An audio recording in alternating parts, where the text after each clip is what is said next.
white-green human beatdown deck, which we haven't seen too much of this kind of deck, but it's a welcome sight. He has gathered the townsfolk, champion of the parish, all the usual human suspects, Mayor of Averbrook, Avacyn's Pilgrim. What I like about it is that it's still, once again, a trade binder deck. It's just an aggro version. So he has 1 Riders of Gavoni, 1 Sigarda, 1 Odric, 1 Sublime Archangel, 1 Angelic Overseer. I really just have this picture of someone like writing out their deck list and then be like, opening up his book, being like, okay, just starts pulling stuff out of the pages.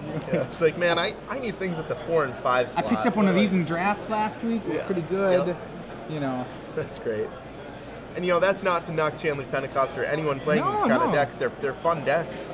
But I know what you mean. I've definitely done that before I go to a tournament. Like, oh, I'm going to attend this tournament last minute. What should I play? Let's open the trade binder. Yeah. See what we got. See if we have any build around these. So these players are post sideboard right now. They're going to game 3. So in terms of what they have for sideboard options, I have to imagine we'll see Selesnya Charm from Chandler. We might even see these Nevermores. Kind of an interesting card, but if you can name something like Thragtusk or Restoration Angel, that's huge. Thragtusk is one of the few ways that you can enter that this... Right, you may Nevermore a Thragtusk.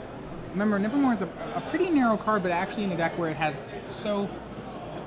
I mean, it's crushing very hard on Thragtusk. It really, its game plan is eventually revolves around Thragtusk. It might be an okay sideboard. I would still probably err side, like, I'm sure we'll see the Garruk Primal Hunter out of him, and I actually suspect that we would see the Angel of Glory's rise. How about the Silklash Spiders? There aren't any flyers. I'm not actually positive what that's against. There's no Entreat the Angels out of Jacob's deck. Okay, he has 3 Restoration Angels, but a 2 power guy for 5 really isn't what I want in this matchup. So he'll lead on his best 1-drop, Champion, and he kept a 1-lander. So it's a Champion swing. There's no second human for that, and that's. I mean, I think he had that start of Champion and to gather, but that's pretty dangerous, especially on the play. Yep. And that's gonna. If you draw 2 non-lands in a row, the game's pretty much over. And then he's gonna get hit by a knight. Wow, and you really see the game almost over on turn 2. Yeah. There's a lot more playing to do here, but Chandler Pentecost is going to have a really hard time coming back. He'll drop down to 18. So the danger of keeping 1 land hands is that you have to. So, and I'm not saying you can never do it, because I think a lot of times people will fall into these like never always traps. What you have to remember with that sort of thing is you have to kind of picture, all right, my odds.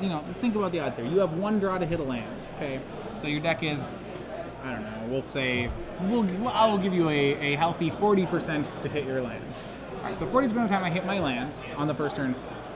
How good is that? I would say it's like good but not unbeatable here, because if you don't hit your other land, you're probably in trouble. But we'll give you I'll say you win 3/4 of those games.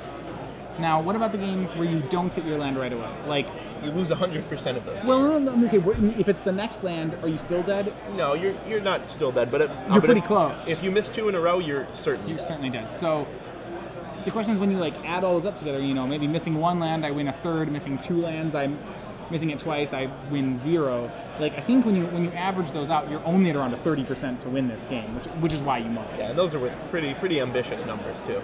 Sure. Yeah, and I was trying being as generous as possible with the numbers to prove a point. Yeah. So the Rift comes down. Jacob Baugh with another removal spell in hand. It's not going to matter what Chandler does here. Detention Sphere is going to take out his next play regardless. Yeah. The Mayor is actually in his hand, not in the graveyard. He'll choke on all these 2-drops.